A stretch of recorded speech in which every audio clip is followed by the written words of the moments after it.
ನನ್ನ ಪ್ರೀತಿಯ ವಿದ್ಯಾರ್ಥಿಗಳೇ, ಇವತ್ತಿನ ಟಾಪಿಕ್ ಯಾವ್ದಪ್ಪ ಅಂದ್ರೆ ಕನ್ನಡದ ವರ್ಣಮಾಲೆಗಳು. ಈ ವರ್ಣಮಾಲೆಗಳು ತುಂಬಾ ಇಂಪಾರ್ಟೆಂಟ್ ವಿದ್ಯಾರ್ಥಿಗಳು. ಯಾಕಂದ್ರೆ ವರ್ಣಮಾಲೆಗಳ ಸಂಖ್ಯೆ ಕೇಳಿದ್ದಾರೆ ಅನೇಕ ಎಕ್ಸಾಮ್ ಅಲ್ಲಿ. ಈ PC ಇಂದ DC ವರೆಗೂ ಕೂಡ ತುಂಬಾ ಇಂಪಾರ್ಟೆಂಟ್. PC ಇಂದ DC ವರೆಗೂ ಕೂಡ ಇಂಪಾರ್ಟೆಂಟ್. ಅದೇ ರೀತಿ ಚಿಕ್ಕ ಮಕ್ಕಳಿಗೆ ಎಂಟ್ರೆನ್ಸ್ ಎಕ್ಸಾಮ್ ಮುರಾರ್ಜಿ ದೇಸಾಯಿ, ಅದೇ ರೀತಿ ಏಕಲವ್ಯ, ಅದೇ ರೀತಿ ನವೋದಯ, ಈ ಮೂರು ಎಕ್ಸಾಮ್ ಗಳಿಗೆ ಕೂಡ ಕನ್ನಡ ವರ್ಣಮಾಲೆಗಳು ತುಂಬಾ ಇಂಪಾರ್ಟೆಂಟ್ ವಿದ್ಯಾರ್ಥಿಗಳು. ಅದೇ ರೀತಿ KPSC ಕರ್ನಾಟಕ ಪಬ್ಲಿಕ್ ಸರ್ವಿಸ್ ನಡೆಸುತ್ತಿರುವ SD, FDA, PDO ಹಲವಾರು ಎಕ್ಸಾಮ್ ಅಲ್ಲಿ ತುಂಬಾ ಇಂಪಾರ್ಟೆಂಟ್ ವಿದ್ಯಾರ್ಥಿಗಳೇ. ಕರ್ನಾಟಕದಲ್ಲಿ ಜರುಗುವ ಎಲ್ಲಾ ಎಕ್ಸಾಮ್ ಗಳಿಗೆ ಈ ಕ್ಲಾಸ್ ತುಂಬಾ ಇಂಪಾರ್ಟೆಂಟ್. ಆದ್ದರಿಂದ ಸ್ಟಾರ್ಟಿಂಗ್ ಈ ಕ್ಲಾಸ್ ಅನ್ನು ಕೇಳಿ ವಿದ್ಯಾರ್ಥಿಗಳೇ. ಸ್ಟಾರ್ಟಿಂಗ್ ಮೊದಲನೇ ಸ್ಟೆಪ್ ಕನ್ನಡದ ವರ್ಣಮಾಲೆಗಳು. ಈ ಕನ್ನಡದ ವರ್ಣಮಾಲೆಗಳು ನಮ್ಗೆ ಗೊತ್ತಿರಬೇಕು ವಿದ್ಯಾರ್ಥಿಗಳು. ಯಾಕಂದ್ರೆ ಎಷ್ಟಪ್ಪ ವರ್ಣಮಾಲೆಗಳು ಅಂದ್ರೆ 49. ಕನ್ನಡದ ವರ್ಣಮಾಲೆಗಳು ಎಷ್ಟಪ್ಪ ಅಂದ್ರೆ 49. ಈ ವರ್ಣಮಾಲೆಗಳನ್ನು 3 ಭಾಗಗಳಾಗಿ ವಿಂಗಡಿಸಲಾಗಿದೆ. ಒಂದನೇದು ಯಾವ್ದಪ್ಪ ಅಂದ್ರೆ ಒಂದನೇದು ಸ್ವರಗಳು, ಎರಡನೇದು ವ್ಯಂಜನಗಳು, ಮೂರನೇದು ಯೋಗವಾಹಕಗಳು. ಸ್ವರಗಳು ಎಷ್ಟಪ್ಪ ಅಂದ್ರೆ 13 ಸ್ವರಗಳು ಇವೆ. ಡೈರೆಕ್ಟ್ ಕ್ವಶನ್ ಆಗಿದೆ ವಿದ್ಯಾರ್ಥಿಗಳೇ. ಸ್ವರಗಳ ಸಂಖ್ಯೆ ಎಷ್ಟಪ್ಪ ಅಂದ್ರೆ 13. ಅದೇ ರೀತಿ ಇಂಗ್ಲಿಷ್ ನಲ್ಲಿ ಸ್ವರಗಳ ಸಂಖ್ಯೆ ಎಷ್ಟಪ್ಪ ಅಂದ್ರೆ 5. ಇಂಗ್ಲಿಷ್ ಅಲ್ಲಿ 5, ಕನ್ನಡದಲ್ಲಿ 13. ಅದೇ ರೀತಿ ವ್ಯಂಜನಗಳು ಕಾನ್ಸೋನೆಂಟ್ಸ್ ಎಂದು ಕರೆಯುತ್ತೇವೆ ಇಂಗ್ಲಿಷ್ ಅಲ್ಲಿ. ಇವನ್ನು ಸ್ವರಗಳನ್ನು ಓವೆಲ್ಸ್ ಎಂದು ಕರೆಯುತ್ತೇವೆ. ಓವೆಲ್ಸ್ ಎಂದು ಕರೆಯುತ್ತೇವೆ. ಅದೇ ರೀತಿ ಕಾನ್ಸೋನೆಂಟ್ಸ್ ಅಂದ್ರೆ ವ್ಯಂಜನಗಳು ಎಷ್ಟಪ್ಪ ಅಂದ್ರೆ 34 ವ್ಯಂಜನಗಳು. ಅದೇ ರೀತಿ ಇಂಗ್ಲಿಷ್ ಅಲ್ಲಿ ಎಷ್ಟಪ್ಪ ಅಂದ್ರೆ 21 ವ್ಯಂಜನಗಳು ಇವೆ. ಇಂಗ್ಲಿಷ್ ಅಲ್ಲಿ 21 ಕಾನ್ಸೋನೆಂಟ್ಸ್ ಇವೆ. ಕನ್ನಡದಲ್ಲಿ ಎಷ್ಟಪ್ಪ ಅಂದ್ರೆ 34 ವ್ಯಂಜನಗಳು. ಅದೇ ರೀತಿ ಯೋಗವಾಹಕಗಳು ಎಷ್ಟಪ್ಪ ಅಂದ್ರೆ 2. ಯೋಗವಾಹಕಗಳ ಸಂಖ್ಯೆ 2 ವಿದ್ಯಾರ್ಥಿಗಳು. ಅದೇ ರೀತಿ ಸ್ವರಗಳಲ್ಲಿ ಮತ್ತೆ 2 ರೀತಿಯಾಗಿ ವಿಂಗಡಿಸಲಾಗಿದೆ. ಒಂದು ಹೃಸ್ವ ಸ್ವರ, ಒಂದು ದೀರ್ಘ ಸ್ವರ. ಹೃಸ್ವ ಸ್ವರ ಅಂದ್ರೆ ಕಡಿಮೆ ಮಾತ್ರೆಯಲ್ಲಿ ಉಚ್ಚಾರಣೆ ಆಗುವ, ಒಂದು ಮಾತ್ರೆಯಲ್ಲಿ ಉಚ್ಚಾರಣೆ ಆಗುವ ಅಕ್ಷರಗಳಿಗೆ ಹೃಸ್ವ ಸ್ವರ ಎಂದು ಕರೆಯುತ್ತೇವೆ. ದೀರ್ಘ ಸ್ವರ ಅಂದ್ರೆ ಹೆಚ್ಚಿನ ಒಂದು ಅವಧಿಯನ್ನು ತೆಗೆದುಕೊಳ್ಳುವ ಒಂದು ಅಕ್ಷರಗಳಿಗೆ ದೀರ್ಘ ಸ್ವರ ಎಂದು ಕರೆಯುತ್ತೇವೆ. ಅದೇ ರೀತಿ ಇನ್ನೊಂದು ಬರ್ತದೆ ಪ್ಲುತಸ್ವರ ಅಥವಾ ಪ್ಲುತಕ್ಷರ ಎಂದು ಕರೆಯುತ್ತೇವೆ.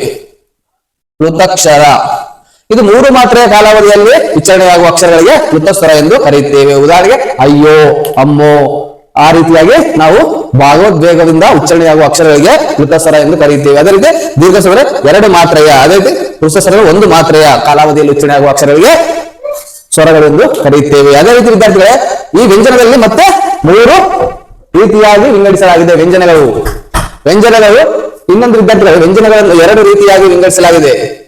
ಅವು ಯಾವಪ್ಪ ಅಂದ್ರೆ ಒಂದು ವರ್ಗೀಯ ವ್ಯಂಜನ ಮತ್ತು ಇನ್ನೊಂದು ಅವರ್ಗೀಯ ವ್ಯಂಜನ. ವರ್ಗೀಯ ವ್ಯಂಜನಗಳ ಸಂಖ್ಯೆ ಕೇಳಿದ್ದಾರೆ 25 ವರ್ಗೀಯ ವ್ಯಂಜನಗಳ ಸಂಖ್ಯೆ. ಅದೇ ರೀತಿ ಅವರ್ಗೀಯ ವ್ಯಂಜನಗಳ ಸಂಖ್ಯೆ 9.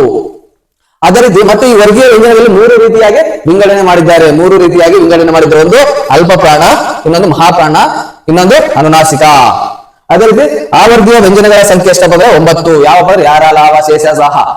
ಅದೇ ರೀತಿ 9 ಅಕ್ಷರಗಳು ಅವರ್ಗೀಯ ವ್ಯಂಜನಗಳ ಸಂಖ್ಯೆ ಕೇಳಿದ್ದಾರೆ ಅನೇಕ ಎಕ್ಸಾಮ್ ಅಲ್ಲಿ. ಅದೇ ರೀತಿ ವರ್ಗೀಯ ವ್ಯಂಜನ ಎಷ್ಟಪ್ಪ ಅಂದ್ರೆ 25.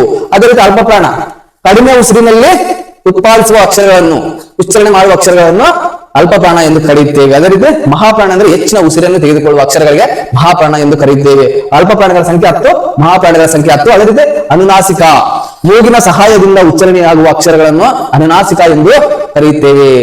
ಅನುನಾಸಿಕ ಅಕ್ಷರಗಳ ಸಂಖ್ಯೆ ಕೇಳಿದ್ದಾರೆ ವಿದ್ಯಾರ್ಥಿಗಳೇ 5. ಅನುನಾಸಿಕ ಅಕ್ಷರಗಳ ಸಂಖ್ಯೆ ಎಷ್ಟಪ್ಪ ಅಂದ್ರೆ 5. ಅದೇ ರೀತಿ ಸಂಧ್ಯಾಕ್ಷರಗಳು ಕೇಳಿದ್ದಾರೆ ಐ ಮತ್ತು ಅವು. ಇವು ಸಂಧ್ಯಾಕ್ಷರಗಳು ವಿದ್ಯಾರ್ಥಿಗಳು. ಅನೇಕ ಎಕ್ಸಾಮ್ ಅಲ್ಲಿ ಕೇಳಿದ್ದಾರೆ ಸಂಧ್ಯಾಕ್ಷರಗಳು. ಈ ರೀತಿಯಾಗಿ ಕನ್ನಡ ವರ್ಣಮಾಲೆಗಳು ಗೊತ್ತಿರಬೇಕು ವಿದ್ಯಾರ್ಥಿಗಳೇ. ತುಂಬಾ ಇಂಪಾರ್ಟೆಂಟ್ ಕ್ಲಾಸ್ ವಿದ್ಯಾರ್ಥಿಗಳೇ. ಇದು ತುಂಬಾ ಇಂಪಾರ್ಟೆಂಟ್ ಕ್ಲಾಸ್. ಅದೇ ರೀತಿ ಅನೇಕ ಸಲ ಪ್ರಶ್ನೆಗಳು ಕೂಡ ಆಗಿವೆ. ಕರ್ನಾಟಕದಲ್ಲಿ ಜರುಗುವ ಎಲ್ಲಾ ಎಕ್ಸಾಮ್ ಅಲ್ಲಿ ಕನ್ನಡ ವರ್ಣಮಾಲೆಗಳ ಮೇಲೆ ಕ್ವೆಶ್ಚನ್ ಆಗುತ್ತೆ. ದಯವಿಟ್ಟು ಈ ಕ್ಲಾಸ್ ಅಲ್ಲಿ 1 ಮಾರ್ಕ್ಸ್ ಫಿಕ್ಸ್ ವಿದ್ಯಾರ್ಥಿಗಳೇ. ಆದ್ದರಿಂದ ಕ್ಲಾಸ್ ಅನ್ನು ಚೆನ್ನಾಗಿ ನೋಡಿ, ವೀಕ್ಷಣೆ ಮಾಡಿ, ನೋಟ್ಸ್ ಬರೆದಿಟ್ಕೊಳ್ಳಿ ವಿದ್ಯಾರ್ಥಿಗಳು. ಅದೇ ರೀತಿ ಕ್ಲಾಸ್ ಇಷ್ಟವಾದರೆ ಒಂದು ಲೈಕ್ ಮಾಡಿ, ಶೇರ್ ಮಾಡಿ ವಿದ್ಯಾರ್ಥಿಗಳೇ. ಸಬ್ಸ್ಕ್ರೈಬ್ ಮಾಡ್ಕೊಳ್ಳಿ. ಇನ್ನೊಬ್ಬರಿಗೆ ಶೇರ್ ಮಾಡುವ ಮೂಲಕ ಅವರು ಕೂಡ ಈ ವಿಡಿಯೋವನ್ನು ಸದುಪಯೋಗ ಪಡೆದುಕೊಳ್ಳುತ್ತಾರೆ. ಇಲ್ಲಿಗೆ ಈ ಒಂದು GK 360ಯ 66ನೇ ಕ್ಲಾಸ್ ಮುಕ್ತಾಯವಾಗುತ್ತದೆ.